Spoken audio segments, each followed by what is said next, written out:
Bueno, pues empezamos la jornada de hoy, ya llevamos 2 días ahí a tope. Entonces, bueno, ya se va notando, ¿verdad?, que ya llevamos un par de días intensos, pero bueno, yo hoy la verdad es que estoy súper contenta, se lo decía a Lola, porque bueno, esto hace 2 años que se hizo el curso también, ¿no?, con un concepto parecido, pero no introdujimos el género así tal y como se va a hablar hoy, ¿no? Y un poquito ahí sí que se hablaron cositas, pero yo creo que hoy se va a tocar realmente lo que es un poco la mujer en toda su esencia, en todo su recorrido, ¿no? No en etapa, la gestación, el parto, no es como pinceladas, ¿no? No, esto es ser mujer, ¿no? ¿Qué supone, no? Yo creo que... Entonces, bueno, como yo tengo 2 niñas y además soy mujer y todo, pues ahora estoy pues con eso muy, muy ahí, ¿no? De qué valores voy a transmitir a mis hijas, cómo mis hijas están recibiendo valores de la sociedad, de qué estereotipados, bueno, todo esto, ¿no? Entonces, bueno, yo estoy muy contenta de que Lola esté aquí porque yo creo que ella nos puede ayudar muchísimo porque está implicada en esto y conoce el tema y, bueno, qué mejor que una persona que conoce el tema para exponerlo. Y, bueno, sin más, ella se presentará, como siempre, porque a mí me gusta que ellos digan realmente lo que quieren decir de su persona. Y nada, muchísimas gracias por venir, por estar aquí con nosotras y luego habrá taller, entonces pues con ella vamos a compartir toda esta mañana, ¿vale? Muy bien, pues muchas gracias. Pues muchas gracias por la introducción y bueno, pues yo me voy a presentar muy poquito porque creo... ¿Reverbera un poco? Está bien, ¿no? Me voy a presentar muy poquito porque la verdad es que creo que la presentación es de lo que vamos a hablar. Yo vengo de la Universidad de Valencia, yo pertenezco al Departamento de Psicología Evolutiva y de la Educación, pero desde hace 20 y tantos años trabajo dentro del marco del equipo Unisex-Sida, que probablemente conoceréis, de aquí de la UGI. Tiene 2 cabezas, la cabeza que vosotros conocéis, que es la de aquí, y luego en Valencia, que es donde nos ocupamos más quizá de prevención, etc. Entonces, en el marco de esta línea de trabajo, pues trabajamos también la imagen corporal como un aspecto clave en el desarrollo de las jóvenes, en el desarrollo de todo el mundo. También hablaremos un poquito de los hombres, pero que realmente me voy a centrar fundamentalmente en el desarrollo de la imagen corporal, cómo se crea y qué dificultades muchas veces acaban acarreando problemas para toda la vida. Bueno, primero vamos a ver qué es la imagen corporal. Vale, la imagen corporal podemos pensar imagen, foto, ¿verdad? Nada más lejos. Una imagen, en este contexto, es un constructo, es algo, una construcción que realmente hacemos, cada uno de nosotros, atendiendo a una serie de cuestiones. Por una parte, a cómo nos percibimos, cómo percibimos nuestro cuerpo. Por otra parte, a qué pensamientos generamos y continuamente traemos a nuestro día a día con respecto a esa representación que hacemos de cómo nos vemos y, sobre todo, qué comportamientos realizamos que tengan coherencia y que tengan que ver con cómo yo me represento, que no tiene por qué ser como soy en realidad, cómo me castigo a mí misma o no me castigo, es decir, qué pensamientos me digo con respecto a cómo soy y después en función de eso cómo me comporto. Y se trata de algo que es, antes de pasar, de algo que es circular, como veis ahí, ¿no? Es decir, las percepciones influyen en los pensamientos influyen en el comportamiento y el comportamiento acaba por influir en las percepciones. Y esto es una pescadilla que se muerde la cola.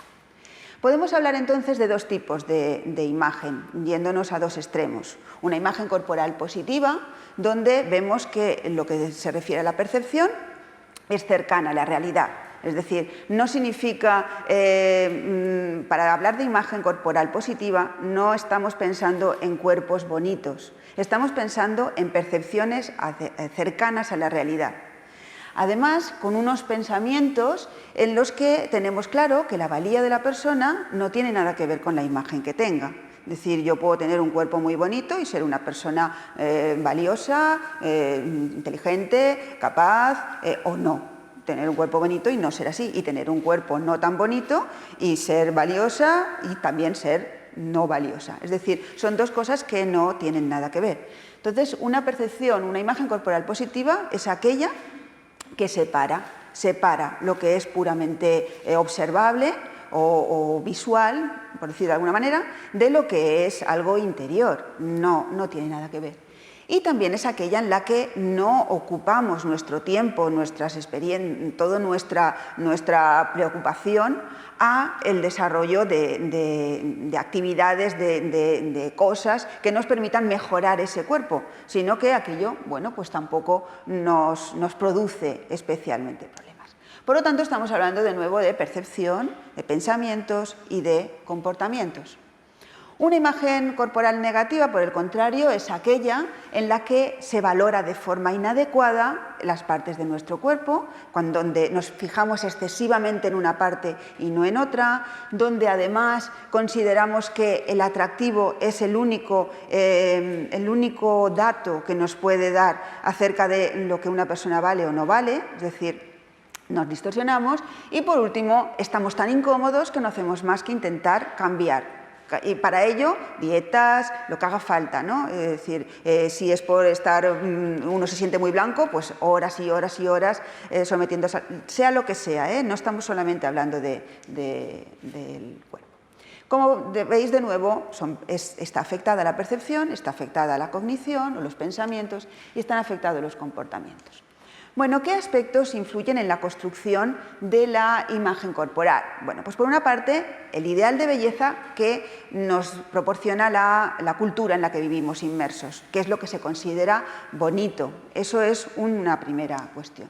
Una segunda cuestión es la sociedad concreta en la que vivimos, nuestro contexto, nuestra forma de vida. Y por último, los agentes de socialización. La familia, en primer término, y después los amigos, los compañeros, las personas más cercanas, que nos ayudan a corroborarlo. Pero todas estas cuestiones, que efectivamente son importantes, pasan por el tamiz de cada uno. Y hay personas que tienen más tendencia a dejarse influenciar y personas que, bueno, pues que no se dejan influenciar tanto por estas presiones. Vamos a ver una por una. Empezamos por el ideal de belleza, ¿vale? Podríamos preguntarnos, ¿cuál es el ideal de belleza? Con esta pregunta, que es capciosa, entenderíamos que hay un ideal de belleza, cuando no es cierto. No hay un ideal de belleza. Depende de dónde vivamos, en qué lugar, depende de en qué momento. Hay momentos en los que ha primado un determinado tipo de ideal de belleza y en otros momentos ha primado otro. En unas zonas prima uno y en otras prima otro. Preguntémonos un poco más. ¿Qué es lo ideal? ¿Ser delgado o ser grueso? Bueno, si nos vamos hacia atrás en el tiempo, todos probablemente reconozcáis esta imagen, es la primera representación de la mujer que hubo en la prehistoria, esta es la Venus de Düsseldorf, y se representaba así.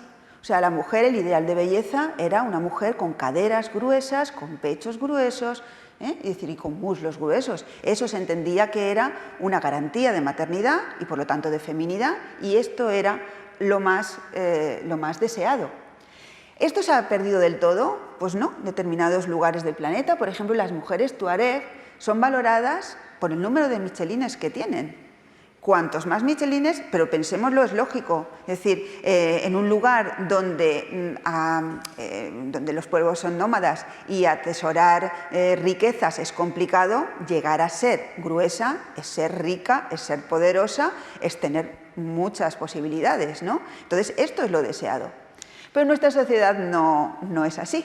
Y, en cambio, nosotros consideramos que el éxito, de alguna manera, va ligado a estar delgado.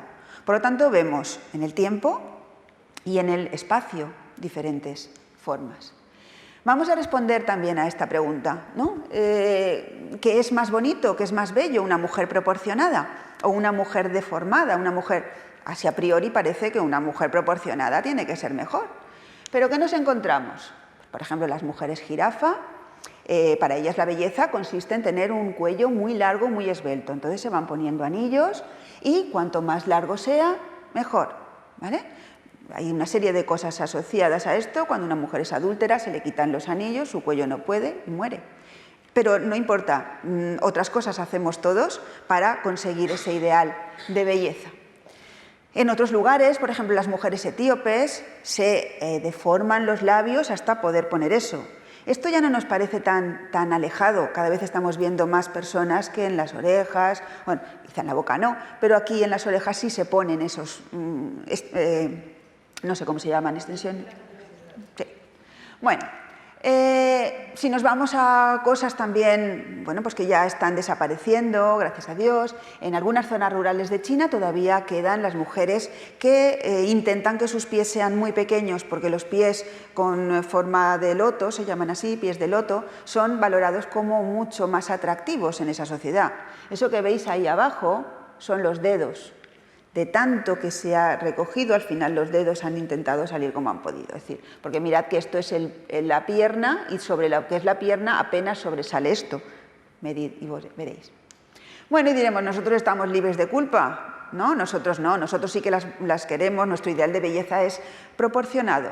Bueno, pues ¿qué nos encontramos? Con que hay mujeres que se estirpan las costillas flotantes para tener cintura, las dietas no os voy a contar, el botox para no tener expresividad, ya evitamos tener arrugas, bueno, etcétera, etcétera, etcétera, etcétera. Esta imagen que tenéis ahí no es una muñeca, es una mujer, pero tiene la estética Barbie y se operan, etcétera, para parecer Barbies.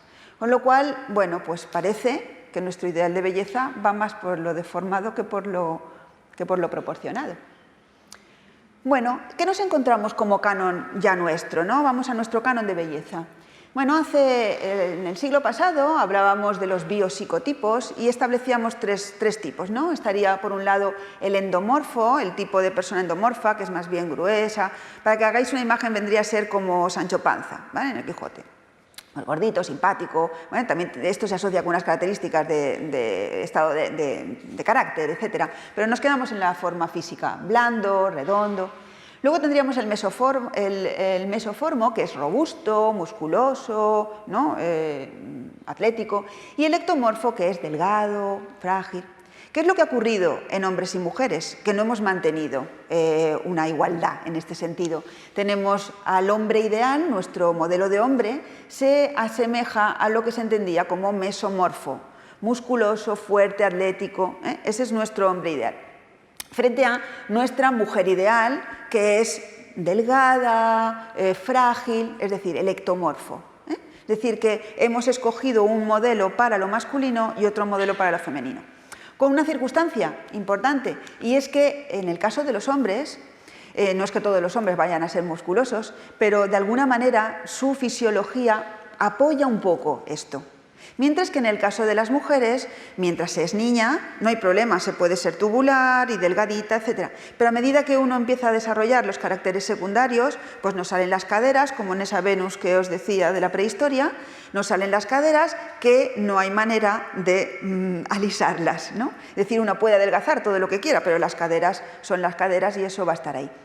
De manera que nos encontramos que el estereotipo femenino impone un patrón ideal que va en contra de lo natural en la mujer, de la fisiología, del desarrollo normal en la mujer, organizando o teniendo como consecuencia que una incomodidad, un desajuste normativo. Es decir, todas las mujeres, por definición, no les gusta su cuerpo. Y no les gusta porque de alguna manera han interiorizado, no les gusta, no nos gusta, incluimos todos, porque han interiorizado de alguna manera ese ideal tubular, recto, delgadito, donde no haya cosas exageradas.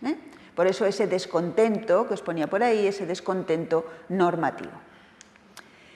Bien, como os decía, hacemos esto, como la ilustración que tenemos ahí, nosotros queremos ser otra cosa. Nosotros queremos ser otra raza, otra cosa, ¿no? Y entonces hacemos todo lo que sea, todo lo que sea para conseguir ese ideal. Pero, ¿qué hace la sociedad? Me voy al segundo bloque. El primero era el ideal de la cultura, en cuanto a belleza. Nos vamos al segundo, que es la sociedad en la que vivimos. ¿Qué ocurre con nuestra sociedad? ¿Nos ayuda en este sentido o no? Bueno, bien, es cierto que cada vez hay más centros estéticos, gimnasios, en fin, para hacernos cirugía, en fin, hay una oferta amplísima de cosas para que te ayuden a conseguir ese cuerpo ideal que se entiende como lógicamente aceptable. Pero es cierto que tenemos eso, pero también es que paralelamente tenemos un montón de oferta con respecto a golosinas, a dulces, a comida rápida, snacks, etcétera, etcétera, que nos bombardean continuamente, ¿no?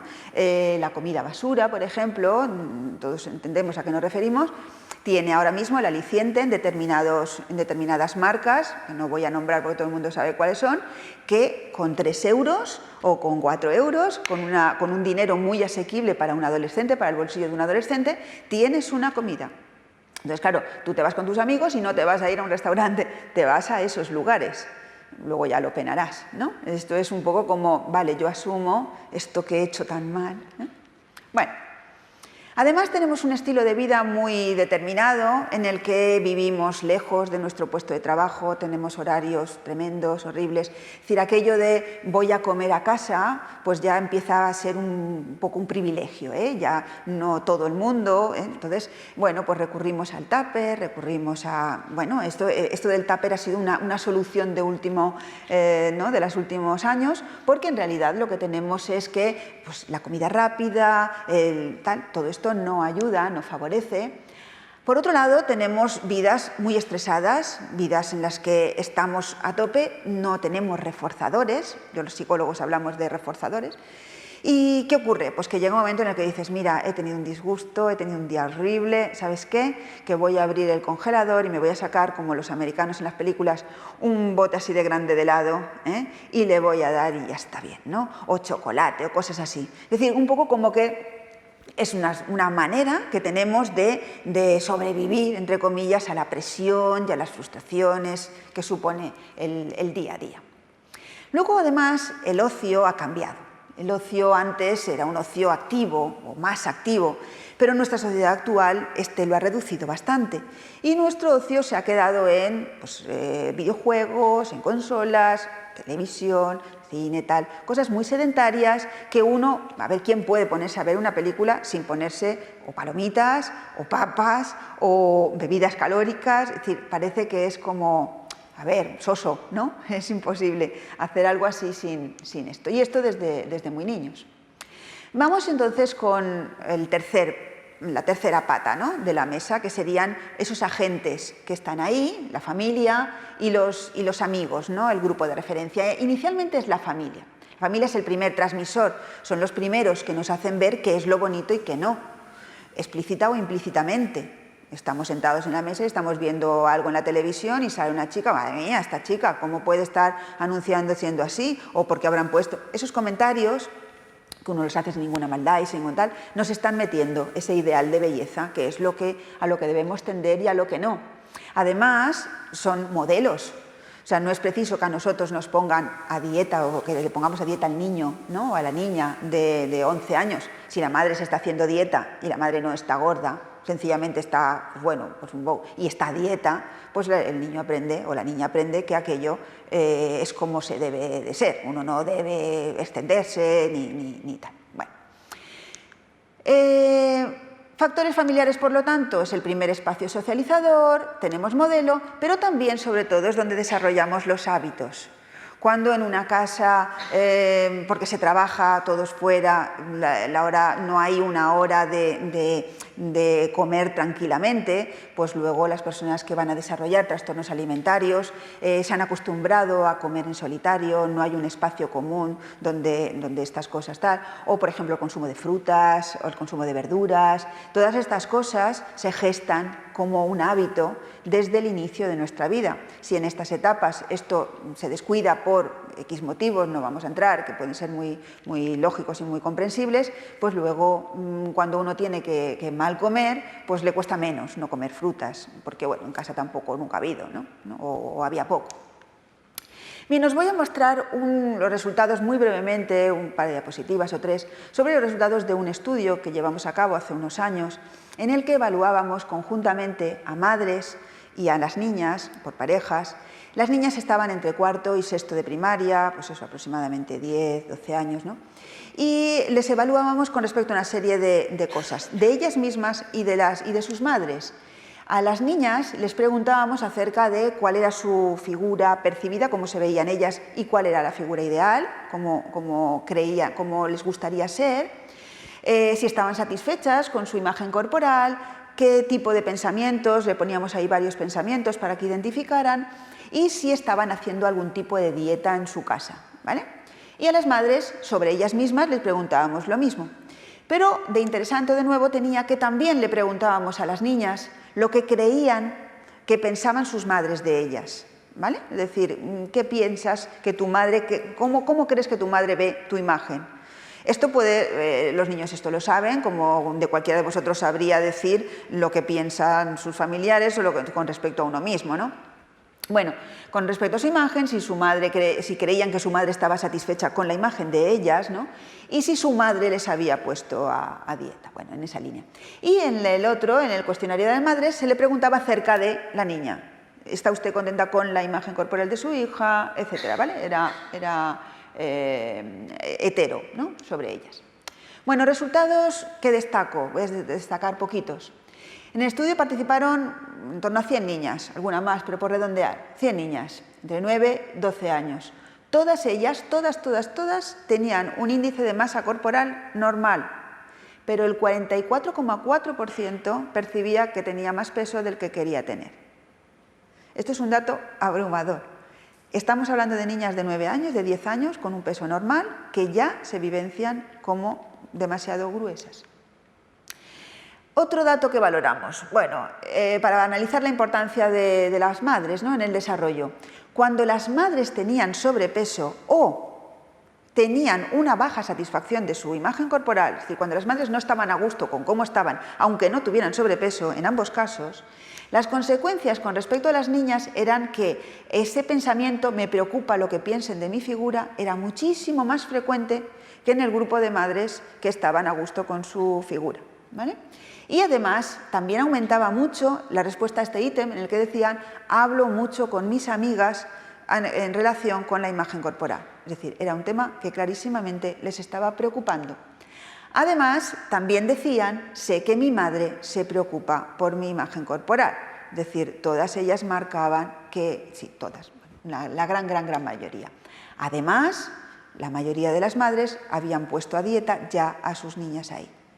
Con lo cual aquí ya vemos esto, que se puede traducir en esto que viene a continuación, y es que encontramos que había una coincidencia altísima, coincidían mucho, la percepción que las madres tenían del peso, que no el peso, fijaos que no hay coincidencia con el peso real, sino lo que las madres pensaban en cuanto al peso de las niñas, lo que las niñas pensaban de sí mismas y lo que las niñas pensaban que pensaban sus madres. Ahí había una correlación altísima. Es decir, coincidían. Y estas tres cosas que entre sí coincidían, no coincidían con el peso real. Es decir, que esa demanda ideal por encima de tal que tienen las madres, lo estaban de alguna manera transmitiendo de forma, yo diría que explícita, clarísimamente explícita. Por lo tanto, nos encontramos con dos grupos. Las niñas que se percibían como delgadas, las niñas que no estaban en el grupo anterior, sino que se percibían como delgadas, no tendían a responder al ítem me preocupa engordar, no les preocupaba, tenían una buena satisfacción, no hacían dieta, es decir, ser delgado se asocia con tranquilidad, no hay problema, vamos bien, ¿vale? Mientras que las niñas que se percibían como gruesas tenían continuamente pensamientos intrusivos, ahí dándoles vueltas, tenían una clarísima insatisfacción, ya estaban haciendo dieta, es decir, que ser gruesa se percibe como algo preocupante desde muy tiernas edades. Es decir, que nos encontramos con que las madres a veces son transmisoras explícitamente porque o bien se lo dicen a la niña, le dicen, ay, es que, madre mía, no tienes, estás empezando a ganar mucho peso, si ahora ya empiezas así, de mayor ya veremos tal, explícitamente, o no te compres tal ropa, esto te sienta muy mal, si estuvieras delgadita como fulanita, entonces sí, pero es que a ti esto tú lo quieres porque se lo has visto a ella, pero a ti no, ¿vale? Y otras veces, aunque no dijeran mensajes explícitos, directamente ponían a la niña, no, espérate, el poner a dieta a veces no era una dieta completa en sí, pero sí que era, te voy a poner menos en el plato, no, esto ya lo tienes bien, esto te voy a reducir. Y pensad siempre que no estoy hablando de algo saludable, sino, porque saludable sería en caso de que, bueno, pues que las niñas tuvieran sobrepeso, pero no había ninguna niña con sobrepeso. Estamos hablando de un periodo de crecimiento donde hay altibajos y donde no tiene sentido hacer limitaciones. Por otra parte, aunque no hubieran mensajes explícitos, también había mensajes implícitos, claro está. Si la madre verbaliza su propia, madre mía, es que me tengo que poner a dieta ya, esto no puedo seguir más tiempo, claro, no hace falta que le digamos, la niña se ve como yo, pues ya está, ¿no? Es obvio, ¿no? Y por otra parte, los beneficios cuando la madre hace comentarios no dirigidos a la niña, pero sí con respecto a alguien, hay que ver qué guapa que está ahora, que está más delgada, o fíjate cómo ha mejorado, comentarios de este tipo que están influyéndole. Es decir, que una vez más, y voy retomando cada vez esa diapositiva inicial, estas cosas influyen en cómo las niñas se perciben, influyen en los pensamientos que ellas tienen, influyen en cómo se van a comportar, porque van a querer seguir haciendo restricciones en su vida para cumplir con ese ideal. Después vamos con los amigos. Los amigos resulta que toman el relevo. Entonces, inicialmente el mayor peso está en la familia, todos lo sabemos, primeros años, pero luego poco a poco nos importa cualitativamente menos, ¿no? lo progresivamente menos lo que nos dicen en casa y nos va importando más y más lo que nos dicen los amigos, ¿no? Entonces, en ese sentido, claro, la forma en la que cada uno vive esos comentarios que oye, también en este caso directos o indirectos con respecto al cuerpo, que no siempre tienen que ser críticas, también los halagos, es decir, si halagan a aquellas personas por ser delgaditas, si triunfan más, si consiguen más novios, si etcétera, etcétera, pues bueno, esto no hace falta que te lo digan directamente a ti, ¿no? Es algo que está en el ambiente, ¿no? Como os decía, mensajes directos y mensajes indirectos, ¿no? Uy, esta cómo la van a contratar, o esta qué va a pasar, ¿no? Os traigo aquí a colación una pequeña nota para que veáis. Esto es un juego que afortunadamente se retiró del mercado rápidamente, es un juego de Apple. Se llamaba Plastic Surgery for Barbie, es decir, cirujano plástico para la Barbie. Estaba pensado para niños mayores de 9 años, esa es una edad ya, claro, en donde el niño ya puede entender, lógicamente. Y fijaos en este mensaje aquí, donde dice, a Bárbara le gusta comer muchas hamburguesas y chocolate y se ha dado cuenta de que está fea. No puede seguir con esta situación ni un segundo más y hoy el cirujano plástico va a operar su cuerpo y su cara para que Bárbara vuelva a ser bonita. Entonces, en este juego, si entrábamos en el armario de Bárbara, porque esa ya es Bárbara, la otra es Barbie, pero esta es Bárbara. Pues en el armario de Bárbara pues había 2 pantalones horribles, ahí una camiseta que yo no... tal. Pero en cambio en el armario de Barbie había falditas, no sé qué, con colores, tal, había cazadoras, bueno, muchísimas cosas, ¿no? Entonces, bueno, lógicamente esto... Entonces los niños lo que tenían que hacer era con el bisturí ahí cortar, liposucción, una cosa muy bonita, una cosa que a los 9 años te ilustra y te mejora. Bueno, afortunadamente aquello se retiró. Bueno, entonces llega un momento en el que uno se plantea esto, ¿no? Esta es la pregunta en la que una dice, bueno, yo soy como debería ser, es decir, hay una relación entre la imagen corporal que tengo y la imagen corporal que ya tengo claro que debo ser, porque el ideal hacia los 9 años ya está, es decir, ya llegamos tarde, de 9 años ya lo tienen, teníamos que haber empezado antes. Bueno, bromas aparte. ¿Cuándo comienza esa insatisfacción, ese decir entre lo que soy y lo que quiero, madre mía, qué distancia, o no hay tanta distancia? Bueno, pues empieza con el desarrollo de la infancia, está tan ligado al sentido de la identidad que es muy difícil de cambiar, es muy costoso de cambiar, y empieza muy, muy pronto. Hay estudios que hablan de que a los 6, 5, 7 años, otros no tan extremos, hablan de que entre los 6 y 9, pero de verdad que sobre los 9, digamos que aquello ya está, ya tenemos esa distancia que nos hace tener insatisfacción cuando es muy grande entre lo que soy y lo que me gustaría ser. Bueno, el descontento, este es un estudio clásico, habla de un 14% en adolescentes púberes, es decir, antes de los 13 años, y después aquello sube y sube y sube y se mantiene todavía en niveles muy altos hasta los 18 años. El dato relevante es el que tenemos aquí, y es que cuanto más jóvenes son las niñas en experimentar esa satisfacción, mayor vulnerabilidad y mayores alteraciones van a tener en la imagen corporal. Es decir, que esto es una cuestión que hay que trabajar. ¿Por qué se origina tan fuerte en estos momentos? Bueno, pues en la pubertad comenzamos con los cambios físicos, ¿no? Entonces, de pronto, pues no son cambios que vayan de forma proporcionada, equilibrada, sino que de pronto, pues lo mismo te salen los pechos, pero el cuerpo todavía es bajito, luego, no sé, se producen cosas que uno, además, en esa tendencia a sobrevalorar determinadas dimensiones, uno no mira al conjunto, sino que va directo a aquello que está desproporcionado, y entonces se castiga mucho, nos castigamos mucho, ¿vale? Es un periodo en el que tal. Además, es un periodo donde las influencias por parte de los demás son máximas, es decir, luego te haces más mayor y siempre te importa, ¿no? Claro. Pero, claro, en un adolescente te dicen esto te sienta mal y no te preocupes que ya no te lo vuelves a poner más. Hace falta, es que 50 personas a favor y una en contra, pero es que no.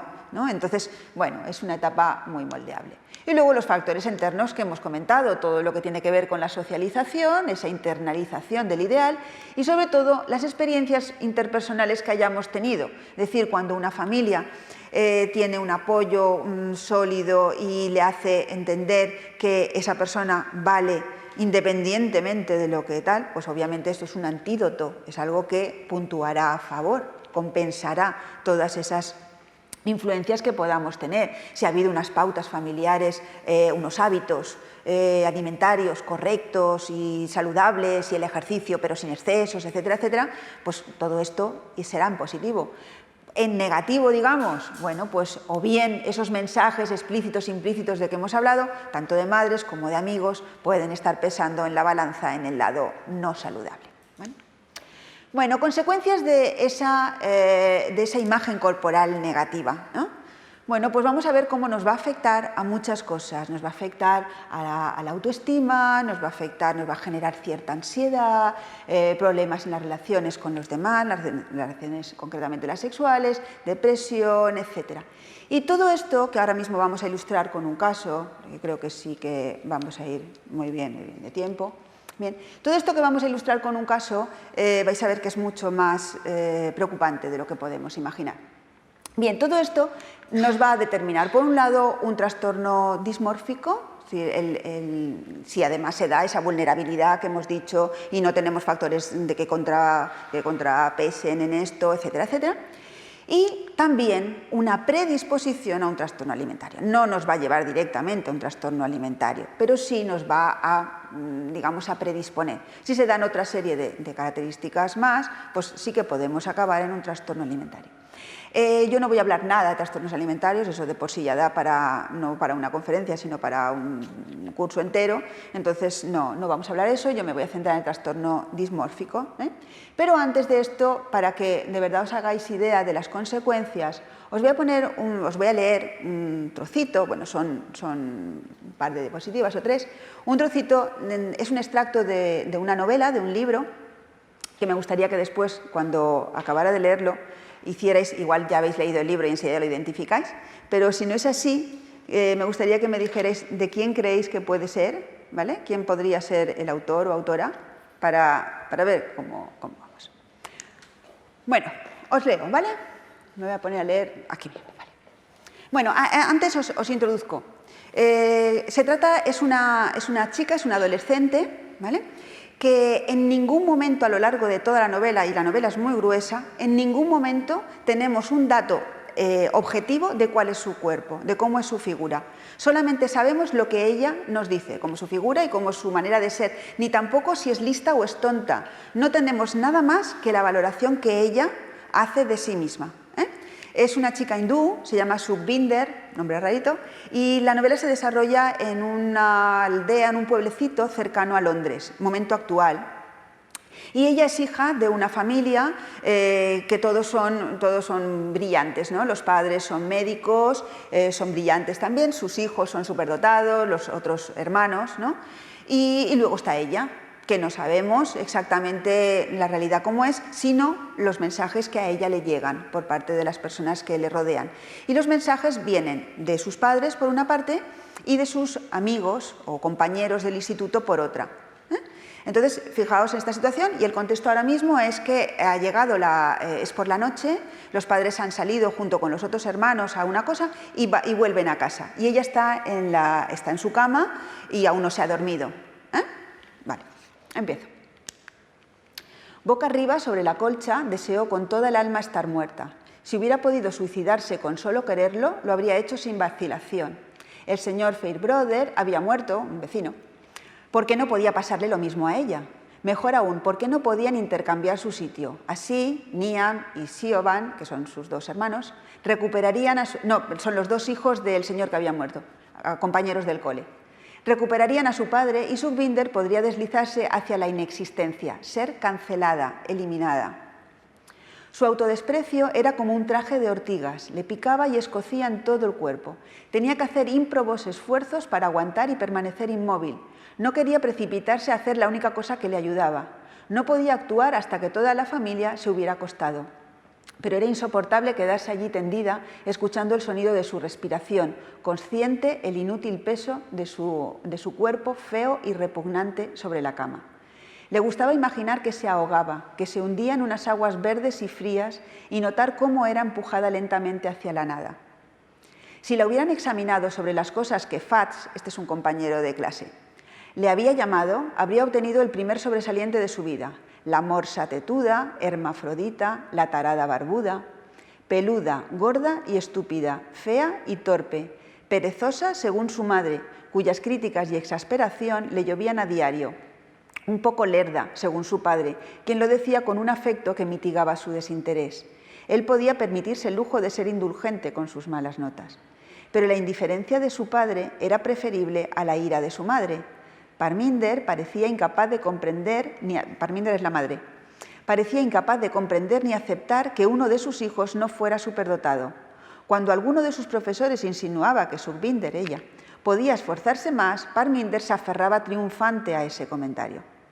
De informática, la única asignatura en la que Sukhvinder había conseguido ascender hasta el segundo grupo, Parminder había dicho quitándole importancia: con la cantidad de horas que os pasáis en Internet, me sorprende que no estés en el primer grupo. Hubo un tiempo en el que le gustaba Andrew, otro amigo de clase, antes de comprender que ella no era digna de que le gustara a nadie, antes de darse cuenta de que era rara y ridícula. La voz de su padre atravesó la puerta de la habitación, o sea, acaban de llegar. ¿Ya duermes, Jolie? Era su apodo de la infancia, cargado de ironía. A Sukhvinder, un bebé triste y llorón que casi nunca sonreía, la llamaban Jolie, alegre. No, contestó Sukhvinder, acabo de meterme en la cama. Y les oyó alejarse entre risas. Esperó hasta que dejaron de oírse ruidos en la casa. Se aferraba a la perspectiva de su único consuelo, como se habría abrazado a un salvavidas, y esperaba impaciente a que todos se hubieran acostado. Muy lentamente, los Jawanda, el apellido de toda la familia, iban acostándose. Sukhvinder esperó hasta que la casa quedó en silencio y entonces por fin se sintió a salvo. Ahora viene. Se incorporó y sacó la cuchilla de afeitar de un agujero de la oreja de su viejo conejito de peluche. La había robado del armario del cuarto de baño de Vikram, de su hermano. Se levantó y a tientas buscó la linterna que tenía en un estante y unos cuantos pañuelos de papel. No se va a suicidar, ¿eh? No es eso. Luego se dirigió al fondo de la habitación y se metió en una torrecilla que había en la esquina. Sabía que allí la luz de la linterna quedaría disimulada y no se vería por las rendijas de la puerta. Se sentó con la espalda pegada en la pared, se subió una manga del camisón y a la luz de la linterna examinó las marcas que se había hecho de la última sesión, todavía visibles, formando un entramado oscuro en su brazo, pero casi cicatrizadas. Con un leve estremecimiento de temor, un temor preciso y concentrado que le proporcionaba un profundo alivio, apoyó la cuchilla hacia el centro del antebrazo y empezó a cortar. Notó un dolor intenso y bien definido. Dolor intenso y bien definido. Me quedo aquí que luego os comentaré. Y la sangre brotó de inmediato. Cuando el corte llegó a la altura del codo, presionó la larga herida con los pañuelos de papel, asegurándose de que la sangre no goteara en su camisón ni en la moqueta. Pasados un par de minutos, volvió a cortarse, esta vez horizontalmente, atravesando la primera incisión, y así fue haciendo una escalerilla, deteniéndose de vez en cuando para secar la sangre. La cuchilla desviaba el dolor de sus vociferantes pensamientos y lo transformaba en un ardor animal de nervios y piel, procurándole alivio y liberación en cada corte. Cuando hubo acabado, limpió la cuchilla e inspeccionó lo que acababa de hacer. Las heridas entrecruzadas, sangrantes, tan dolorosas que le corrían las lágrimas por las mejillas. Si el dolor no la mantenía despierta, conseguiría dormir. pero tenía que esperar 10 o 15 minutos a que la sangre se coagulara en los cortes. Se quedó sentada con las piernas recogidas, cerró los ojos llorosos y se apoyó en la pared bajo la ventana. Parte del desprecio que sentía hacia sí misma había rezumado con la sangre. Vale, cosas a destacar. Esto no es tan raro, ¿eh? Podéis decir, esto es una barbaridad, esto es una cosa extraordinariamente rara. No. Hay adolescentes que se sienten tan mal con su cuerpo que el dolor se convierte en algo difuso. Cuando digo dolor, no me refiero a dolor físico, sino a dolor del alma. O sea, te duele todo, no quieres, odias. ¿Habéis visto cómo ella lo que quería era convertirse en nada, desaparecer, cancelarse? Es decir, como si nunca hubiera existido. Porque tenía una imagen determinada que ella veía reflejada en los ojos de sus padres. Su padre ya no le hacía ni caso, porque ¿para qué? Ella no. Su madre pues estaba enfadada, pensaba que a santo de qué un hijo suyo no iba a salir inteligente, entonces le presionaba. Esa presión, podríamos hacer muchas lecturas, no conocemos el caso, ni después de leer el libro acabamos realmente de conocerlo. Pero estos son casos reales que a veces nos vienen a la consulta y que quizá tampoco conocemos. Nadie sabe nada de realmente lo que ella está sintiendo. Esto que ella se está haciendo es una manera de, cuando tienes un dolor concreto y que puedes circunscribir a un lugar, deja de dolerte otra cosa. Esto es como cuando te duele mucho algo y de pronto te das en otro sitio, te deja de doler eso porque te duele más esto otro. Ella prefería ese dolor al dolor que le causaba y entonces por eso podía dormir. Solo tenía que esperarse un poco que le pasara el escozor y se le coagulara. Y entonces ya podría dormir. Si no, no podía dormir. ¿Recordáis? Había un momento en el que decía, esos pensamientos me estaban agobiando, me estaban destrozando. Luego, no podemos echarle, por supuesto, la culpa a la familia. La familia habla un poco o los mensajes que le da es que no eres divertida, no eres graciosa, no eres inteligente, no eres, ¿vale? Digamos más psicológicos, ¿no? Pero luego están los mensajes que le dan los compañeros. Imaginaos lo crueles que se puede llegar a ser. Si luego os apetece leer el libro, que luego os diré el título, veréis cómo ese que le habla tan mal está pasando lo suyo también. Es decir, es una etapa muy difícil y bueno, también está viviendo esa situación y la forma que tiene es de lanzar todo lo mal que está dentro contra quien tiene cerca, ¿vale? Y entonces, bueno, pues, pero en esas, pues bueno, pues se la lleva por delante. ¿De quién pensáis que puede ser? ¿Alguien lo ha identificado? Si os digo el nombre, es de una escritora que está especializada en niños, es de la autora de Harry Potter. Esto es de J.K. Rowling, la autora de Harry Potter. Esto obviamente no es Harry Potter. No, el libro se llama Una vacante imprevista y es un libro para adultos, claro. La secuestraron, digamos, a J.K. Rowling en que solo podía escribir para niños y la secuela de Harry Potter, que es lo que pasó antes y lo que pasó después y no sé qué y tal, y ella un poco como que insistió en que por lo menos le dejaran hacer un libro para adultos, ¿no? Al parecer no tuvo ella muy buena infancia y no lo sé, cuando uno lee esto dice, esta señora lo conoce muy bien. Esto no lo sé si yo hubiera podido escribir esto. Es una descripción bastante... Y no solo esta, ¿eh? Por lo tanto, bueno, no quiero yo vender libros de nadie, pero sobre todo es impactante la autora. Luego dejaremos un espacio para que comentemos cosas. Ahora, como siempre charlo más de la cuenta, me voy a acostar, que voy bien. Voy bien. Vale, por lo tanto, como hemos visto, y no hace falta que me detenga mucho, bueno, pues que tenemos eso, que la autoestima obviamente se ve afectada, como hemos podido ver, ¿no? Es decir, es muy difícil que vivas en un cuerpo que te dé todo el horror del mundo y que te quieras. No sé, parece un poco complicado, ¿no? También ahí aparecía, la llamaba, no sé qué, hermafrodita, ¿verdad? Pues porque parece que el ideal femenino, pues ya todos sabemos, ¿no? Pues pechos no sé qué, cinturita, cadera, tal, pero cuando uno está desarrollándose en la adolescencia, pues a veces todo no sale tan armónico como toca y tal. Entonces una forma a veces de humillarnos o de tal es, bueno, y acabamos interiorizándolo, es el que no eres realmente una mujer, no tienes las formas, no tienes lo que cabe esperar. Entonces uno llega a dudar si efectivamente, a ver si es que yo, pues no lo sé, y duda incluso de su orientación, cuando no tiene nada que ver la identidad sexual con la orientación sexual, son dos cosas absolutamente diferentes, ¿no? Bueno, después, un factor clarísimo es la ansiedad social. Bueno, esta chica de entrada ya no ha querido ir con su familia a ese acto que hacían, pero bueno, esto es lo normal, uno no quiere cuando se siente horrible que le vean. Entonces, cuanto más pueda evitar, mejor. Y cuando vemos que hay gente tal, siempre acabamos por pensar, todo esto lo veremos luego en el taller, que están hablando de nosotros, claro, de qué van a estar hablando. Si no es de lo horrible que soy yo, no hay otro tema, lógicamente. Bueno. E incluso, como os decía, puede afectar en edades posteriores a las relaciones sexuales. Claro, es decir, si yo estoy tan cohibida, si mi cuerpo no es una forma, no es un medio para expresarme, sino que es algo de lo que tengo que estar siempre cuidando y la luz apagada y tal, y que no me acabe de ver y que no se dé cuenta de que no soy lo que él igual se ha imaginado por la ropa. Mientras llevo ropa puedo disimular, pero cuando ya no hay manera, esto acaba por pasar factura. Es decir, porque uno no está a gusto, uno no está bien, no está dando no está pretendiendo dar placer, sino que está más pendiente de lo que quiere evitar que lo que puede salir. Y los comportamientos, pues obviamente, desde verse un poquito afectados hasta verse absolutamente afectados. Es decir, hay ocasiones en las que se pierde por completo el control y uno, pues bueno, pues ya sabemos, por ejemplo, una anorexia es cuando uno ya más y más y más y más y más y llega un momento en el que ya no introduce alimentos, ¿no? Es un trastorno de la imagen corporal, pero que bueno, ¿qué tal? Y sobre todo empezamos a actuar de forma incorrecta, inadecuada.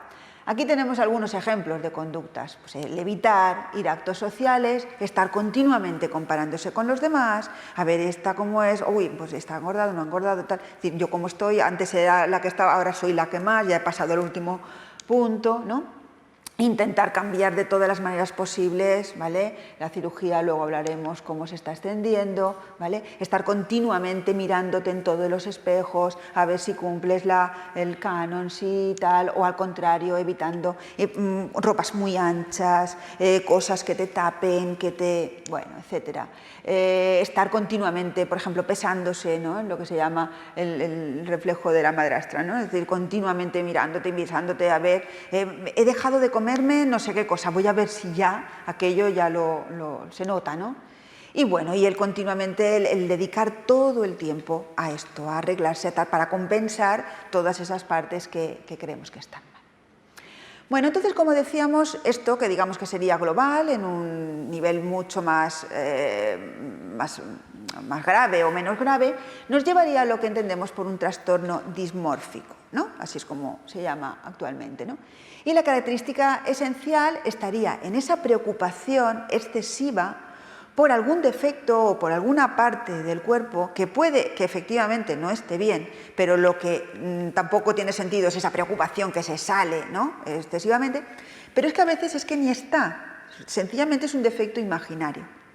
Esto es en lo que consiste un trastorno dismórfico y esa preocupación, por supuesto, no es una preocupación de que, bueno, si me paro a pensar en esto no me gusta, no, es que afecta a toda la vida, todo el desempeño. La persona le mediatiza a dónde va, cómo es su ocio, cómo se relaciona con los demás y le determina causándole deterioro.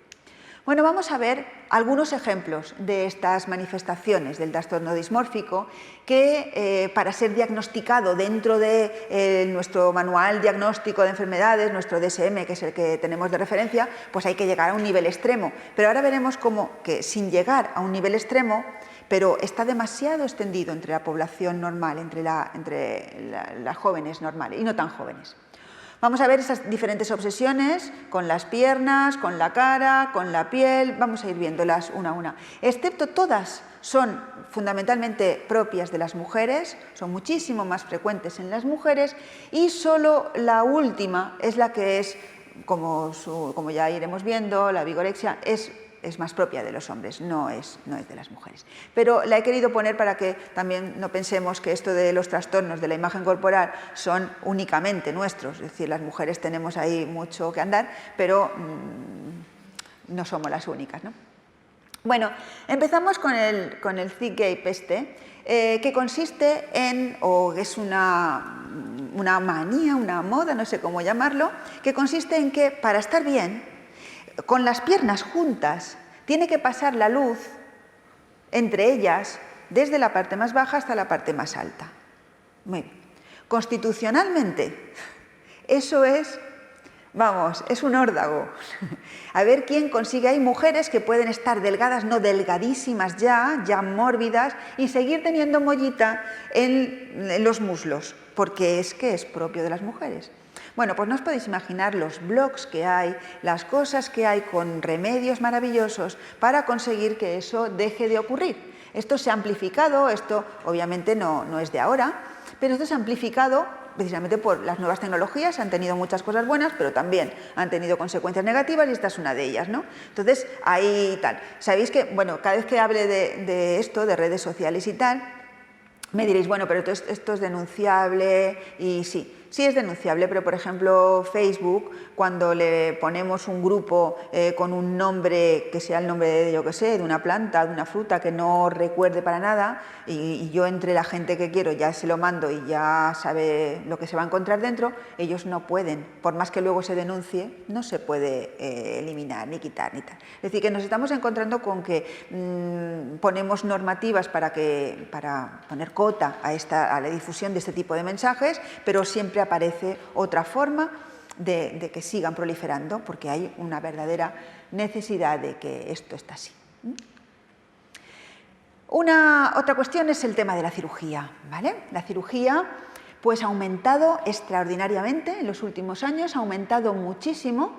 Esto también, antes he dicho, solo mujeres, bueno, también se ha incrementado en hombres, pero por supuesto nada que ver, ¿no? Hay una diferencia importante. Antes estábamos hablando de entre 30 y 55 años, ¿vale? 30 años empezamos ya a encontrarnos que ya no tenemos el cuerpo que queríamos, era más prevención de la vejez, realmente. Pero ahora no, ahora ya eso es un tema, pero se ha extendido muchísimo por abajo y por arriba. Entonces nos encontramos con que ya desde los 15 años, no sabéis cuántas chicas se piden de regalo del selectivo, es decir, pues si acabo el selectivo y tal, un aumento de pechos. Pero no os lo podéis imaginar. O sea, en mi círculo cercano ya van 2. Amigas de mi hija ha cumplido 18. Es decir, por deciros. Es decir, es algo, pero es que lo bueno es que las madres se lo regalan. Bien. Vale, entonces, entre los 10 y los 85, es decir, aquí ya tenemos un amplio tal. ¿Y de qué? Bueno, pues tenemos de todo. Tenemos gente que, ampliación de busto, como os decía, de pecho, liposucciones, tal, no sé cuántos, lo del botox, etcétera, ¿vale? Pero sin medida, es decir, hay personas que pueden llegar a someterse a 10 intervenciones, 12, es adictivo. Es decir, ahora me arreglo la nariz, ahora recojo dinero, ahora me quito no sé qué, ahora recojo dinero, ahora me pongo por allá. Y bueno, esto es una cosa bastante frecuente. Como que me quemaba, no sé cómo me tocó. Bueno, en fin, que bien, suele estar asociado. No hace falta que os diga que, pues bueno, pues que tenemos clarísimamente cambios importantes, nos vamos a comentar, pero las he puesto un poquito para parar y pensar un poco. Veamos, por ejemplo, esta mujer, ¿no? Catherine Zeta-Jones, creo que se llama, ¿no? Bueno, bien, esta es su imagen actual, muy bien, pero ahora olvidémonos de esta imagen y pensemos en esta. ¿La veis fea? Yo es que la veo bien. Es que vamos con esta señora, con Jennifer Aniston, pues es que lo mismo. Esta está muy bien, pero es que esta está bien. O esta chica de aquí, que esta sí que ya no sé ni cómo se llama. Yo esta sí solo ya la vería mona, y esta también la vería mona. No sé, es un poco como innecesario, desde luego, para mi punto de vista. Habrá otras mujeres que mejorarán mucho. Esta chica, pues tampoco... Bueno, no lo sé, tampoco creo que haya mejorado. Es decir, que quien le hace falta porque fisiológicamente tiene algún problema y tal, pues adelante, claro que sí. O por ejemplo, después de una intervención por cáncer de mama y tal, la reconstrucción del pecho, naturalmente que sí. O gente que tenga una desviación importante de tabique, claro. Pero en determinados casos, unas veces, pues como os digo, tampoco es que se gane tanto, y otras veces tampoco es que se haya, no sé, mejorado extraordinariamente. Bueno,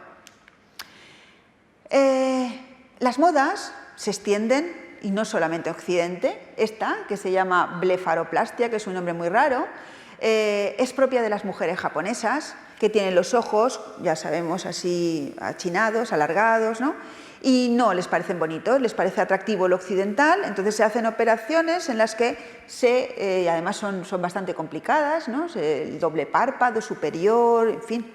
Yo no sé hasta qué punto merecería la pena, pero bueno, claro, esto como todo, por ganar un poquito más de altura en el ojo. Pero en fin, para que veáis un poco que la cirugía, pues todo esto. Otra de las cuestiones es el estar bronceado, el ser morena y moreno con un color tal. Es lo que se llama tanorexia cuando lo llevamos a un límite. Es decir, que te guste tener un poco de tono de piel, un poco de color, es saludable, claro que sí. Además, la vitamina E, etcétera, en fin, todo eso lo sabéis perfectamente y es saludable.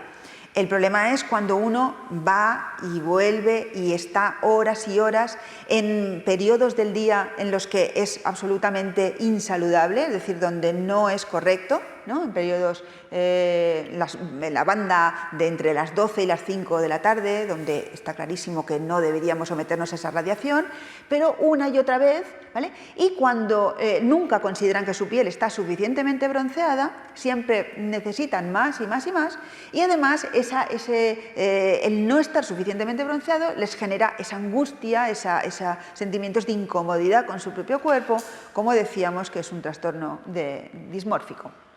Bueno, pues eso es una falta de aceptación crónica de la imagen, como cualquier otro, ¿vale? Se extiende sobre todo, afecta sobre todo a mujeres en esa banda de edad y también puede afectar, claro, a hombres, ¿vale? Siempre se consideran pálidos por más morenos que estén. Cosas que, por ejemplo, no sabemos, y más en nuestro contexto, en un país como el nuestro, que tenemos el sol ahí por castigo realmente, seguimos, porque que venga alguien, yo que sé, un sueco o tal, y que de pronto salga como una gamba porque no lo ha pensado bien y porque no se ha puesto tal, es comprensible, pero es que nos pase a nosotros no tiene sentido.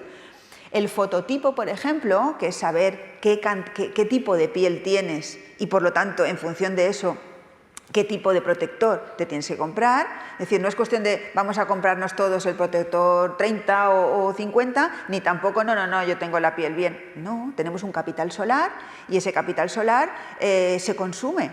Significa que si de jovencita te has sometido a muchísimas horas de radiación, luego de mayor, pues igual estás media hora y ya te estás quemando. Y bueno, y cuántos comentarios hemos oído. Hay que ver, de jovencita aguantaba horas y horas al sol y ahora es que estoy un rato y ya no puedo más. Es que ya lo has consumido, ¿no?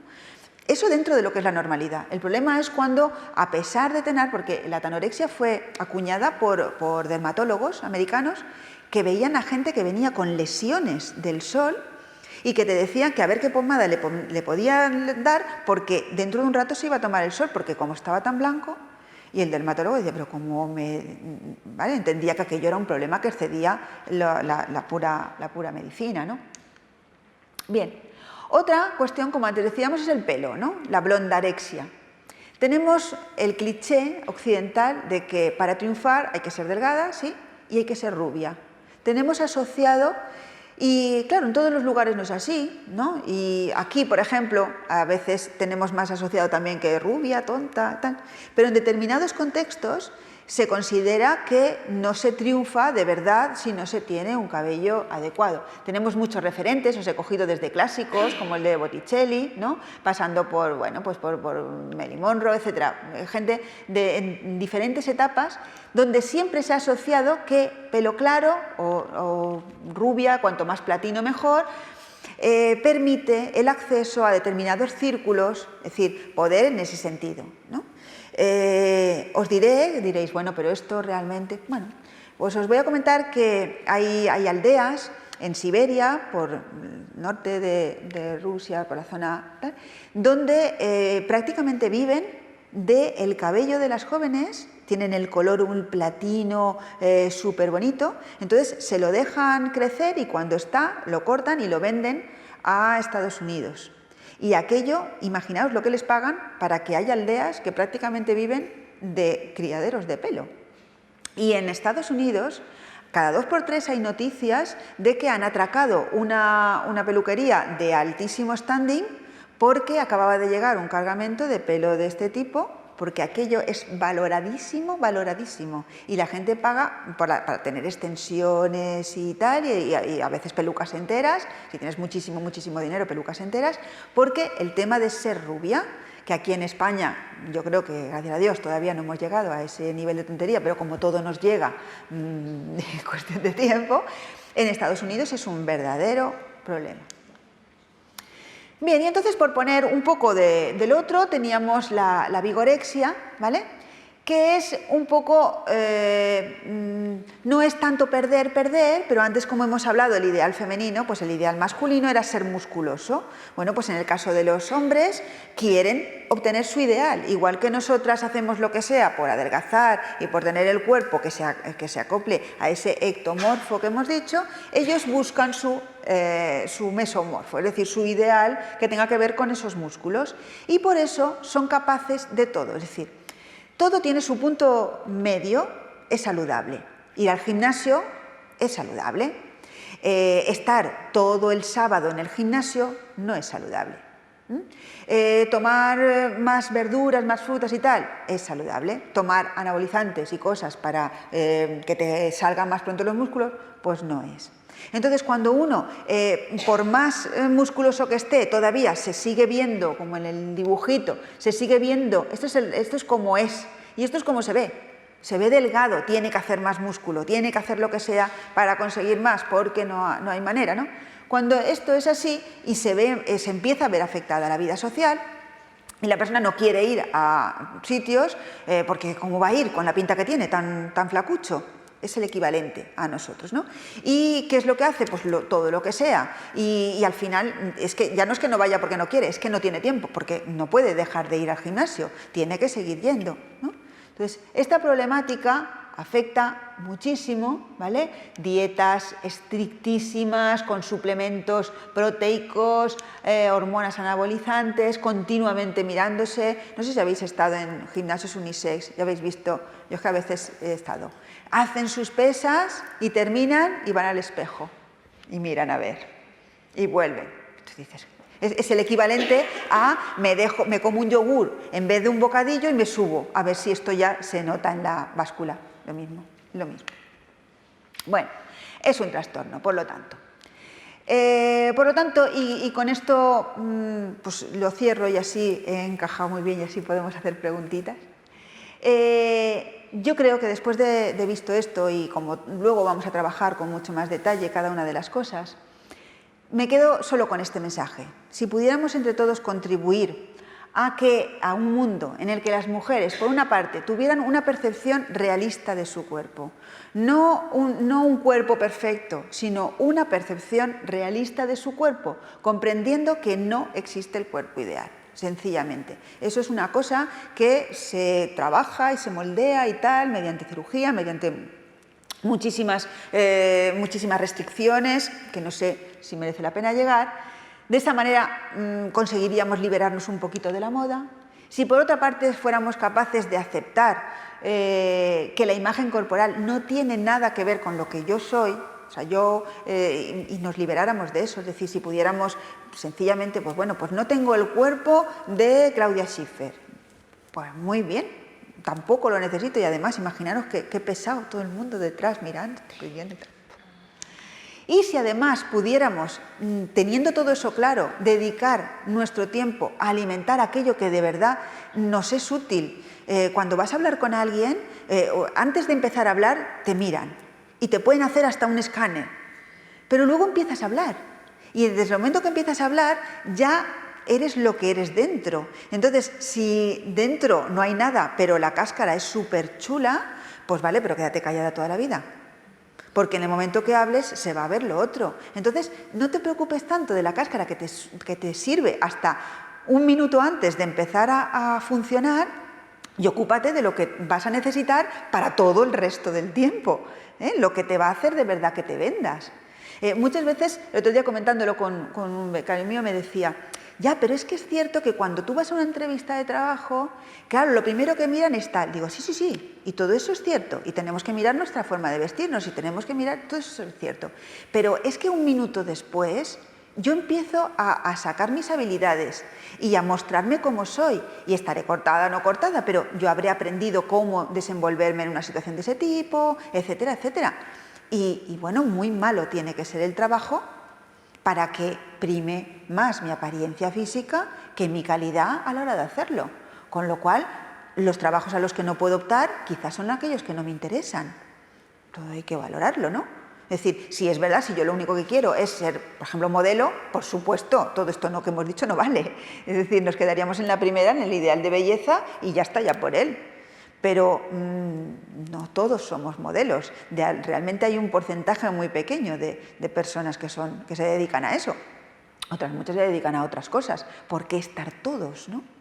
Entonces, bueno, si conseguimos esas tres cosas, ¿vale? Tener una percepción realista, aceptar la imagen corporal no es la que te muestra la que te muestra la valía, y no dedicarte a eso, entonces podríamos de verdad liberar a la mujer. Yo creo que por primera vez, imaginaros todo el tiempo, el esfuerzo, los agobios, los pensamientos que nos quitaríamos. Yo creo que en el momento, yo creo que la verdadera revolución de la mujer no es tanto el feminismo, que me parece necesario y bien, es una cosa que hay que hacer y que prevalezcan nuestros derechos, etcétera, etcétera, pero es que la política que está en el puesto más alto y la niña de 9 años que todavía no es nada, y todas tienen en común cómo les preocupa o cómo nos preocupa esa imagen.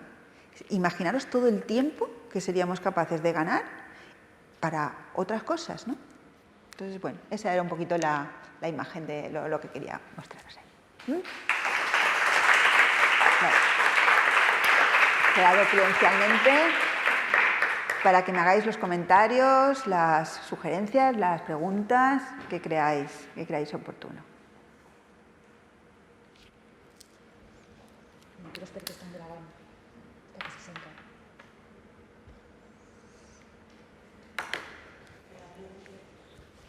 Alguien tiene que romper el hielo. Bueno, muchas gracias por... yo te quería preguntar, en tema consulta, en tema a la clínica, la práctica clínica de los psicólogos, ¿no? Ajá. Si en este último tiempo habéis notado que hay un incremento en preocupación y consultas en niñas, ¿no? En niñas más, o sea, de madres que vayan con sus hijas a la consulta, por ejemplo. No. ¿La gente acude con no. preocupación? No. Mira, yo te explico. Este problema no se considera un problema.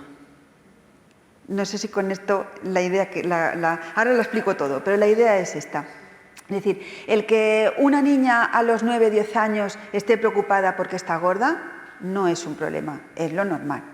Entonces, puesto que consideramos que es lo normal, y además es que si alguna vez comentas con una madre y tal, la madre te dirá, hombre, es que, jolín, todas sus amigas están tan finitas, están tan monas, y ella está tan... Entonces tú le dices, sí, pero no está gorda. Está un poquito más eso, y además tú tienes que saber, como todos sabemos, que luego de pronto dan el estirón. Con los chicos, por ejemplo, es muy, muy obvio, ¿no? Que de pronto son así, más y de pronto son altísimos, delgadísimos y así se quedan hasta un determinado tiempo en el que vuelven. Bueno, pues hay una serie de cambios físicos, corporales.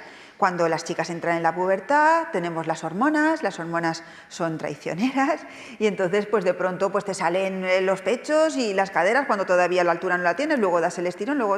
Es decir, que esto es como pretender hacerse una cosa en la boca ya definitiva cuando todavía no te han salido las muelas.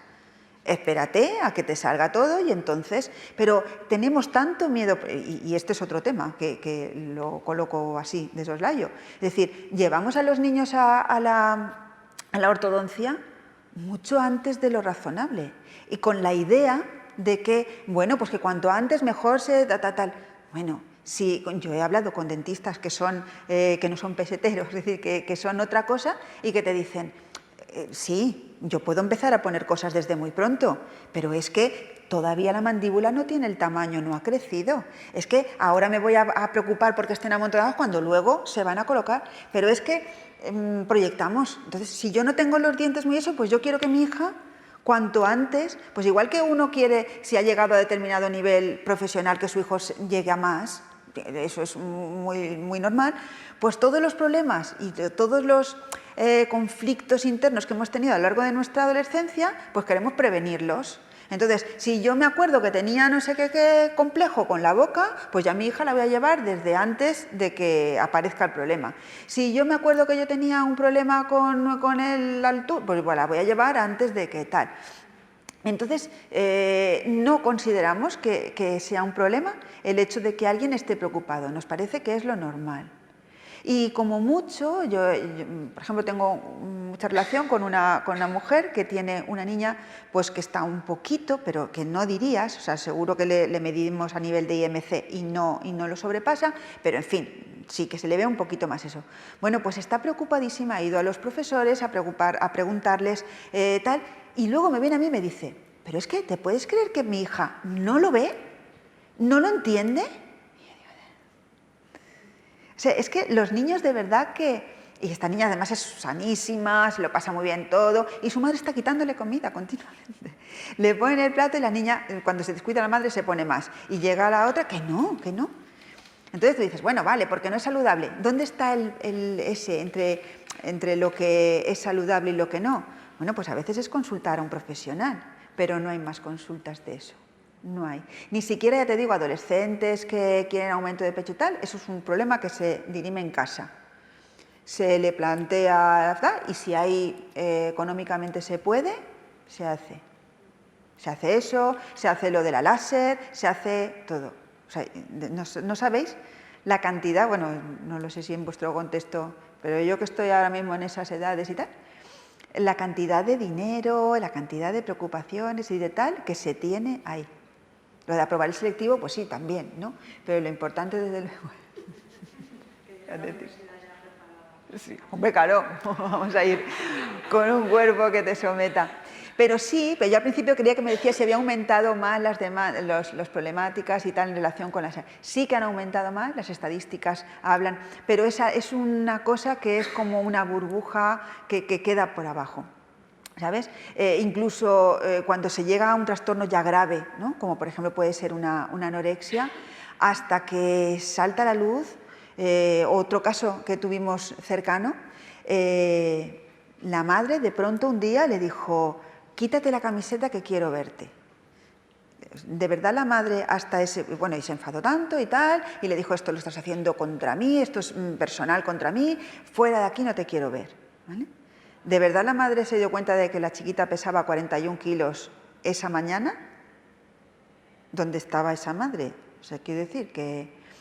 Pero no, porque la madre también hacía dieta, también era una cosa normal y tal, y no tenemos percepción de la gravedad que tiene esto, desgraciadamente.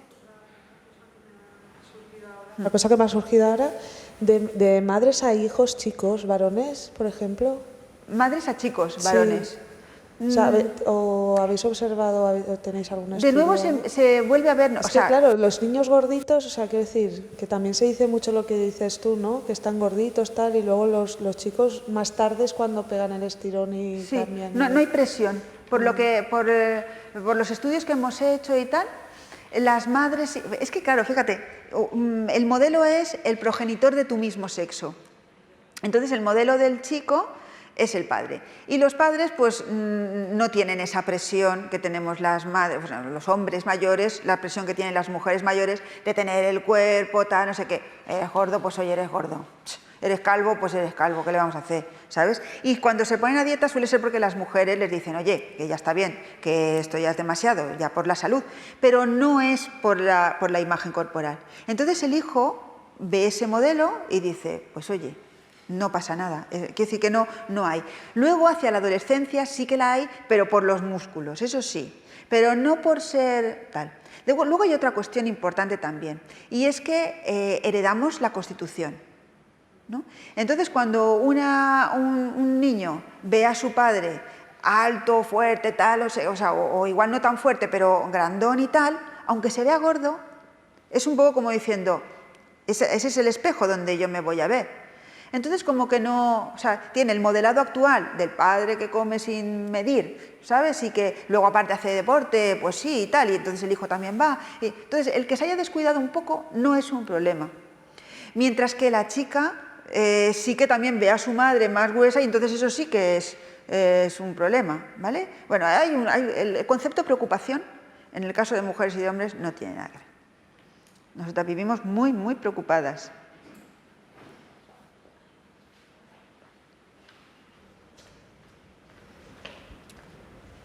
Yo te quería preguntar, a ver si lo he entendido bien.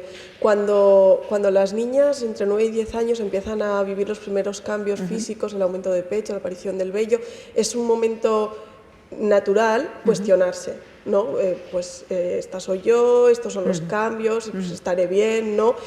Entonces esto es normal. ¿En qué momento deja de ser normal y hay que preocuparse? Cuando se convierte en una obsesión. Cuando se convierte en una obsesión, pero preguntarse, pues mamá, tengo tripita, tú me ves gorda, esto entra dentro de lo natural. Sí. Entonces... Sí, en las primeras etapas se produce de todo. Por ejemplo, uno reaprende a reírse. ¿No os acordáis cuando erais pequeñas, os reíais y tal? Pero de pronto uno se hace adolescente y de pronto dice, ay, mi risa es ridícula, ¿no? Ay, ¿cómo me estoy riendo? No, yo me acuerdo de pronto de decir, de pronto es que te autoobservas en todo, o vas andando y dices, uy, ¿cómo muevo las manos para andar? Uy, y de pronto, y una vez te has mirado, ya estás un tiempo andando como si fueras un robot hasta que, es decir, ¿por qué? Pues porque de pronto los brazos son más largos, igual, antes también los movías igual, seguro, pero no parecía tan largos, ¿no? Y tal, y la voz te cambia y todo. Entonces, claro, el encontrarte cambios físicos, el problema está cuando uno de pronto se va al grano. Ay, que tengo este grano, y es que nadie tiene más granos que yo, nadie tal. Y bueno, hay gente que efectivamente necesita ir al dermatólogo porque, pues bueno, tiene un problema. Pero tampoco hay ninguna chica que no tenga ningún grano.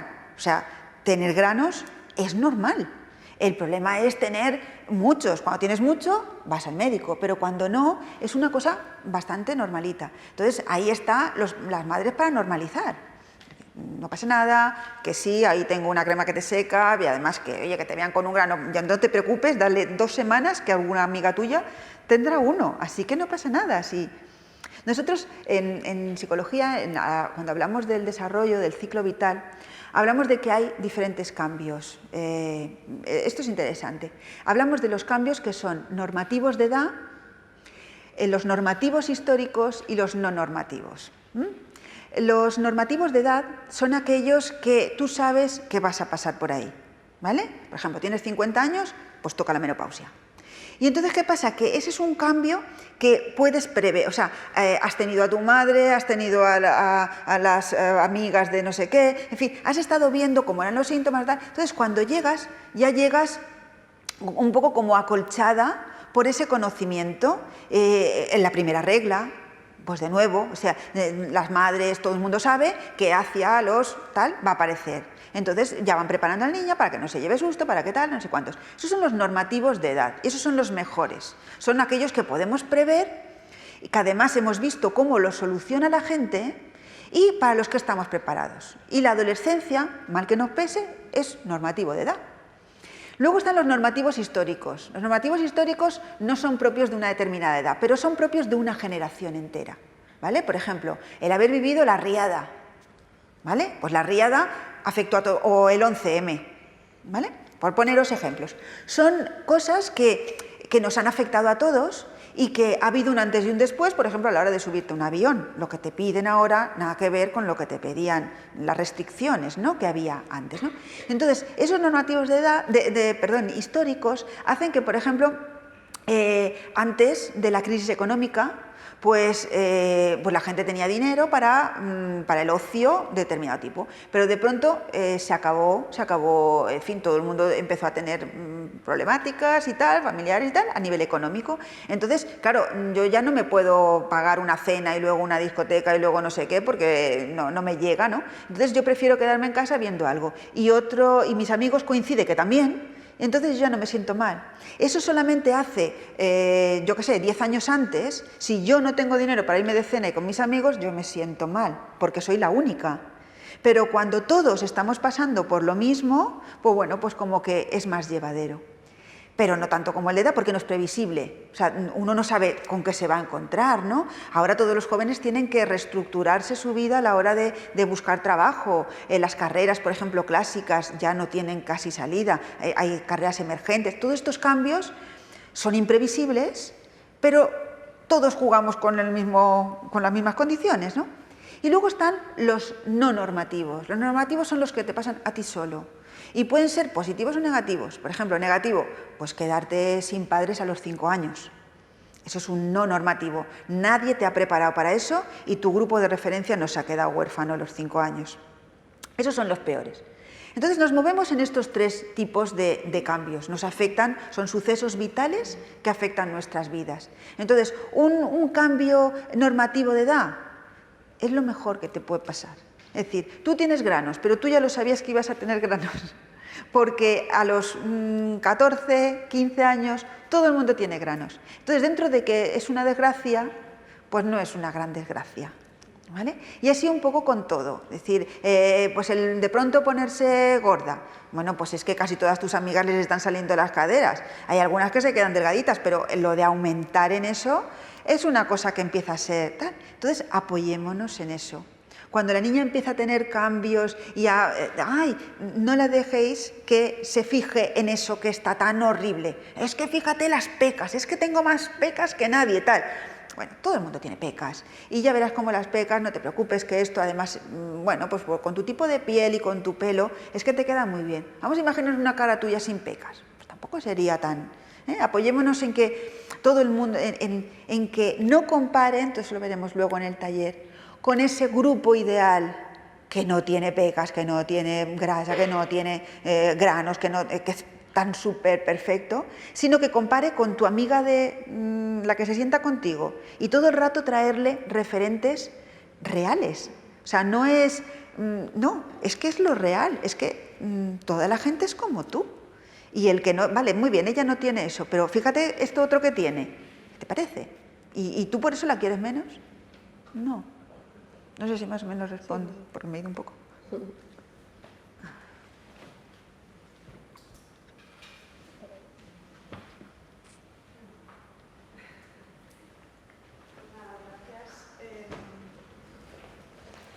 Como luego seguimos con el taller también, a colación de todo esto, pues nada, ahora hacemos una pausa hasta las 12 que nos vemos en el aula de teatro, ¿de acuerdo? Y entonces trabajaremos de una manera un poco más práctica, pues más cercana, sí, todo esto que nos has expuesto hoy ahora, Lola, ¿de acuerdo? Entonces nada, nos vemos en un ratito. Gracias.